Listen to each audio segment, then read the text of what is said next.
So the stereotypical thing would happen where boys would run off and play soccer or football or play in a pile of poop, while the girls would go pick flowers and make flower crowns. Meanwhile, I was busy trying to master the baby bike. What is that, you may ask?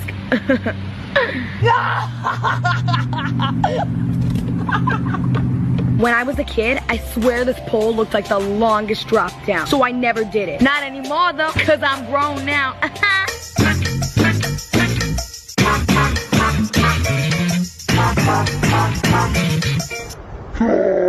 Dude, if you could do the monkey bars, you were a boss. A playground boss.